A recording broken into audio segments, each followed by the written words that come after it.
ఆంధ్రప్రదేశ్ రాష్ట్ర రాజధాని అమరావతి పునర్నిర్మాణ శంకుస్థాపన పనులకు ప్రధాని నరేంద్ర మోడీ రానున్న నేపథ్యంలో జరిగే బహిరంగ సభకు పోలవరం నియోజకవర్గంలో భారీ ఎత్తున కూటమి నాయకులు కార్యకర్తలు అమరావతి ప్రయాణమయ్యారు. ఆంధ్రప్రదేశ్ ట్రైకాం చైర్మన్ శ్రీనివాసులు జెండా ఊపి ప్రారంభించారు.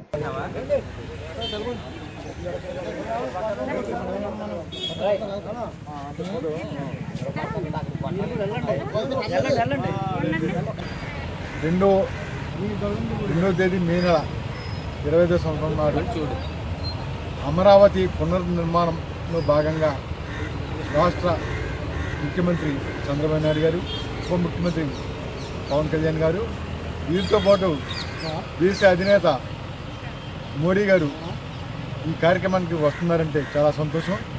అదే రకంగా ఈ రోజున జాతి మొత్తం అంతా కూడా అందరూ కూడా ఈ రాష్ట్రం మొత్తం దేశం మొత్తం కూడా చూస్తుంది. ఆ చూస్తున్నటువంటి ఏ రకంగా పాడైపోయిందో ఆ రకంగా అదే అంతకన్నా అంతర్జాతీయ ఖ్యాతి పొందినటువంటి ఒక నిర్మాణం చేయాలని సంకల్పించారు. ఆ సంకల్పం సిద్ధిస్తుంది. ఖచ్చితంగా అదే సంకల్పంతో పనిచేస్తారు. మరలా ఈ రాజధాని నిర్మించి ప్రపంచంలోనే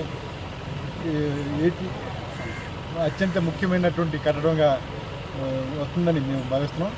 అందరికీ ఈ సందర్భంగా ఈ పోలవరం కాన్ఫరెన్స్ నుంచి బయలుదేరినటువంటి తెలుగు తమ్ముళ్ళు అందరికీ మరియు జనసేన తమ్ముళ్ళకి, అలాగే అదే రకంగా బీజేపీ తమ్ముళ్ళకి అందరికీ హృదయపూర్వక నమస్కారాలు.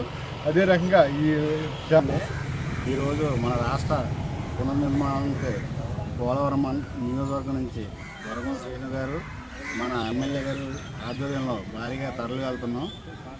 ఈ కార్యక్రమాన్ని జయప్రదం చేయాలని అందరినీ కోరుతున్నాం.